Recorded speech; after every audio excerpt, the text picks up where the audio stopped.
కొండనాలికకి మందు వేస్తే ఉన్న నాలిక ఊడింది అన్నటువంటి చందమైంది జగన్మోహన్ రెడ్డి పరిస్థితి.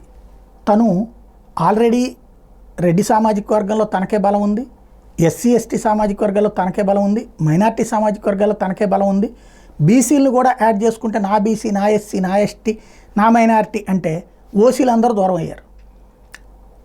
ఇంకొకటి తనకే వెన్నుదన్నుగా నిలిచేటటువంటి రెడ్లే తిప్పికొట్టు ఓటేశారు. రాయలసీమలోనే దారుణమైనటువంటి ఓటమి, ఇంతవరకు ఆంధ్రప్రదేశ్ చరిత్రలోనే లేనంతటి ఓటమి జగన్కి ఇచ్చింది రాయలసీమ. ఈవెన్ గతంలో రాజశేఖర్ రెడ్డి వల్ల కూడా, రాజశేఖర్ రెడ్డి అప్పుడు కానీ ఏ టైంలో అంత దారుణమైన ఓటమి లేదు రాయలసీమ.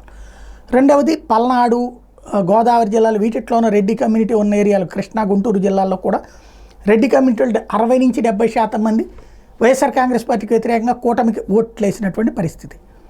ఇప్పుడు జగన్కి ఆ రెడ్డి సామాజిక వర్గం వెనక్కి వస్తుందా? ఇంతవరకు అలాంటి అడుగులు పడుతున్నట్లేదు.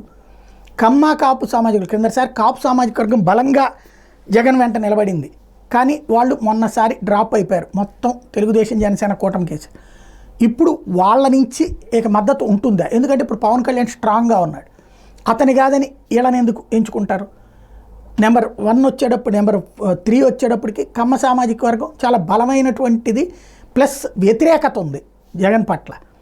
వాళ్ళు చివరికి వసంత లేకపోతే లావు శ్రీకృష్ణదేవరాయలు లాంటి వాళ్ళు కూడా అటు వెళ్ళారంటే అర్థం చేసుకో. ఇప్పుడు వాళ్ళందరి పరిస్థితి ఏంటి?